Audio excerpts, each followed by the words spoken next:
Hey, what is up guys? Welcome back to the channel and welcome back to my NTRL Racing League with Inside GT7. It is time to round up the first round of events with my endurance series featuring LMP1 and GT3 vehicles. We're going to head over to the Nürburgring 24-hour layout for round 1, a bit of a brutal introduction.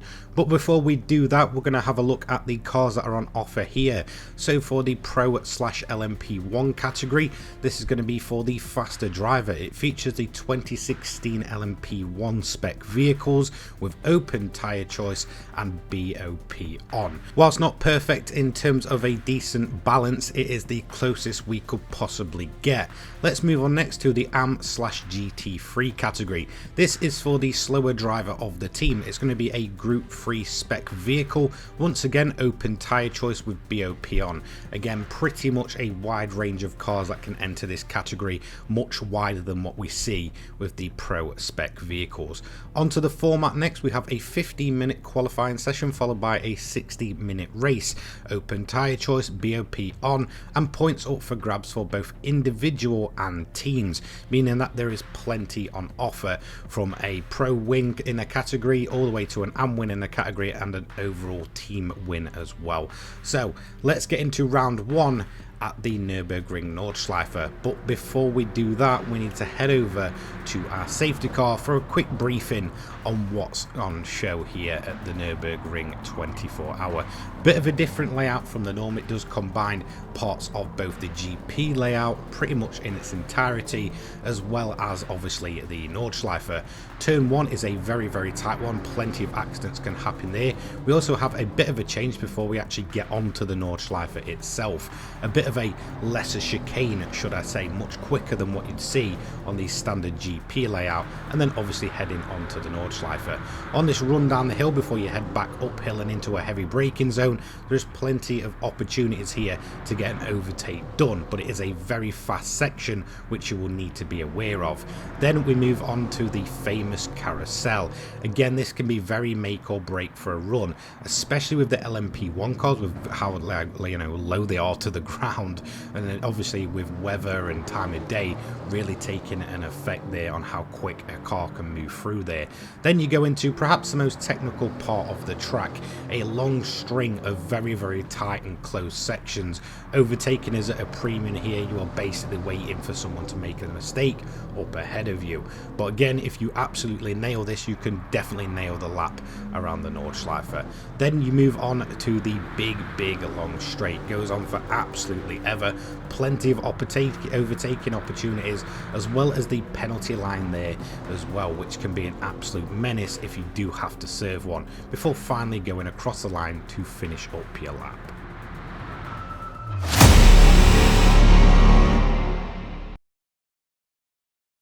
So let's get started with round 1 of our Endurance Championship. Now we are going to focus on the LMP1 cars. As you can see, we've got the Toyota TS050, the Audi R18, as well as the 919 Hybrid. Now it's going to be the Porsche and the Audi starting on the front row, and they're both going to get away fairly cleanly. A lot of cars kind of bumping around in the back there and sort of pushing cars into one another, but most of the cars will get through there relatively cleanly, apart from a couple. I believe one of the Group 1 cars and one of the GT3 machines as well, not quite making it. In terms of the LMP1 category though, it's going to go remain, I guess, mainly unchanged really for the opening stint. Again, in terms of the overall power of these cars, the Porsche is definitely the standout of the bunch. However, the Audi does have a very nice overall top speed, so when it comes to the, I guess, faster parts of the track, the Audi's really going to come into its own there. Obviously the Porsche having that insane amount of hybrid boost when obviously BOP is on. So in terms of the TS050 though, it's definitely a bit of a stranded vehicle. Let's check on with the GT3 class though. As you can see, plenty of cars getting away very nicely. The Ferrari getting a fairly decent start, the Porsche dropping back, the Honda definitely getting the better start of the bunch, so it's going to be Stee on the inside line. However, Vipersonics is definitely going to hold this one out as it goes onto the inside for the left-hander. We also have one of the Group 1 cars in the barrier there, and we do have obviously the rest of the Group 3 cars, should I say, mainly getting through relatively cleanly, I believe, apart from one of the Ferraris, which did end up kind of, you know, spinning around and losing a ton of time there. So plenty of cars on offer, plenty of cars going through the field, and then we do have the Ferrari there at the back after its spin, as well as a recovering Audi R18 there up in P14. So it was time for the LMP1 machinery to head onto the Nordschleife for the first time in this race. Timo is going to lead the way, leading the way for the Porsche as well. Audi R18 in second of Shikata. Then you've got the two Toyota TS050s of myself and Mira in P3 and P4 respectively. Then P5 and 6 is going to go to the remaining Porsche 919s of both Jace and 90s Kid, before having a P7 overall with the Audi R18 of Professor Smiles. We do also have another Group 1 car, however it is pretty far back considering it did take a spin very early on. So Audi's currently at the back of the grid, but I'm sure it's not going to stay that way for far too long. As you can see, Professor Smiles getting his race underway, and considering he wasn't too used to these kind of vehicles, he definitely did a decent enough job. Vipersonics leads the Group 3s onto the Nordschleife for the first time, as you can see, building up a very nice lead currently over Stee in P2 in the Honda NSX. And in terms of P3 in class, that is going to go to Braggy, who sits in the Renault, Daryl in the Supra. Then we have the first of two GTRs of Jody, followed by the Audi R8, and then another GTR of Pedro. Now, in terms of this moment here, this is going to cause the first big accident of the entire session. We're going to have a full-blown crash here between Punisher, Pedro, and Tommy, and unfortunately, Tommy is going to end up the worst of the bunch there, so dropping down plenty of time.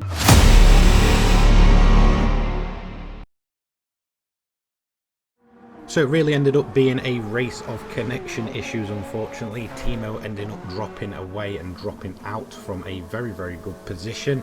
Then it did kind of change up the lead. We had a bunch of rain coming in at the end of lap 2, so the LMP1 machinery swapping around. Mira leads the way, followed by 90s Kid, Shikata, and myself. In terms of myself, I was on a completely different strategy, complete fuel saving, and trying to go as long as possible. I was followed by the 919 hybrid of Jace, who is currently on a big push trying to make up lost time. Punisher's Ace has recovered to P6, followed by Professor Smiles with a pit lane cutting penalty in P7. In terms of the Group 3s though, they definitely came off the worst of the bunch, getting stranded in the middle of the Nordschleife as the rain absolutely poured down. As you can see, the leader here of the Group 3 cars going for an absolute spin as he you know, kind of spins out there. That's Vipersonics, followed by Stee in P9. All the Group 3 cars basically just crawling around the track, nothing they can really do apart from try and very carefully make their way into the pits. As you can see, Braggy here going over the curbs and getting himself stuck in P10.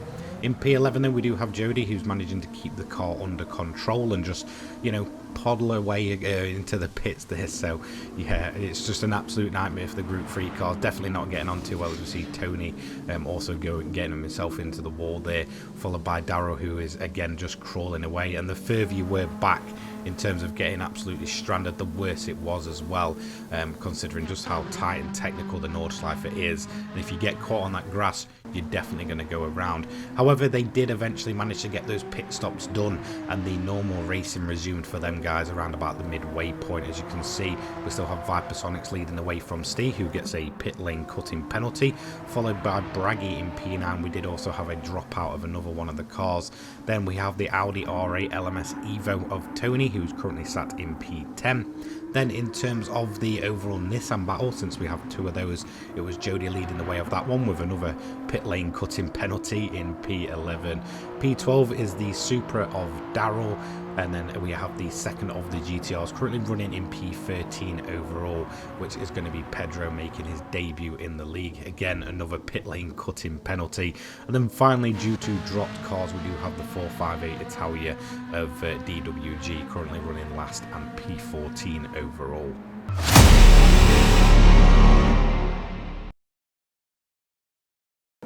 So whilst the Group 3 battle definitely calmed down, in terms of the Group 1 battle, it did seem to be my Toyota that was dealing with the wet conditions very, very well. Obviously on maximum fuel saving and just saving the tyres, it did manage to allow my car to move up a ton of positions. First off, Mira puts it in the barrier and allows my Toyota to move up to P3.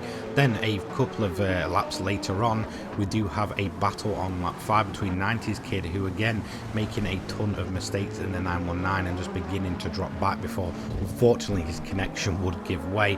That allowed my Toyota to slide on through into P2. So again, it's seeming like definitely fuel saving and just taking your time was the best way to tackle the Nordschleife at this point. Then a little bit later on, it will be some onboard action that you're going to see here between myself and Shikata. The Shikata definitely losing pace there as the track began to dry out, and all of a sudden my Toyota, after its fuel saving, was able to absolutely go for it. For a moment it did take the lead, however Shikata is going to defend this one to the death, wanting to get that home win there at the Nordschleife. However, towards the end stages, it definitely turned into a full strategy race. It would be a case of, would you take intermediates or risk running the dry compound of tyres to push all the way to the end with only 10 minutes to go. As you can see, all cars pretty much deciding to pit in at this point off of the wet compound and onto the dries or intermediates. So first up would be the Audi and Toyota, both myself and Shikata. I would then go for a dry compound of tyres, where Shikata would then go for a intermediate set of tyres, obviously just due to how the dry line sort of works. It isn't going to be absolutely dry everywhere on track, and I'm assuming that's really what he was accounting for, hoping that he would play the safe strategy and it would pay off for him. Obviously my Toyota saving fuel meant that it did get out of the pits a lot faster than the Audi. However, I did pick up a 3-second pit lane penalty for cutting the pit lane, which did put me into a little bit of a tricky situation if my dry compound of tyre strategy just wouldn't work out. So the Audi very closely following behind and very much waiting for that penalty to be served to absolutely pounce. Unfortunately for the Audi though, it just wasn't meant to be. Now, since the Nordschleife is so long, a lot of the cars didn't actually manage to finish their lap once a 60-minute timer had ticked down and the first car crossed the line. So the results was myself in P1, Shikata takes P2 in the first of the Audis, Jace takes an overall P3 after a great drive from him later on. In terms of P4, that will go to Mira, who had a bit of a nightmare in the wet conditions and dropped down in the second Toyota. Punisher recovers to P5 overall in the Audi R18. Then we had a bunch of disconnections, so that is literally it, 5 finishing LMP1 cars. Winner of Group 3 was Viper Sonics, followed by Stee in P2 overall in the Honda NSX. P8 and P3 in class goes to Braggy before we get to the rest of the grid. P9 overall went to Jody. P10 would go to the Audi R8 LMS Evo of Tommy Hawk. P11 would go to the GR Supra of Daryl, who takes a very, I guess decent few points away from a very stressful round for him. And the final finisher was the 458 of DWG.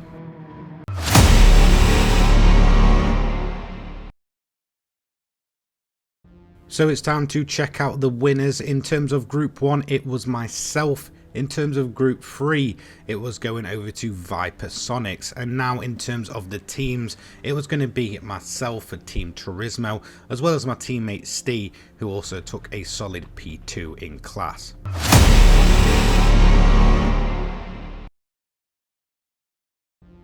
Onto the point standings after round 1. From the pro standings, we have myself on 25, Shikata on 23, Jace on 22, Mira takes 19, Ace takes 18, Timo takes 1 for his pole position, sadly losing his points due to a disconnection, Professor on 0, and 90s Kid also on 0, all due to connection losses.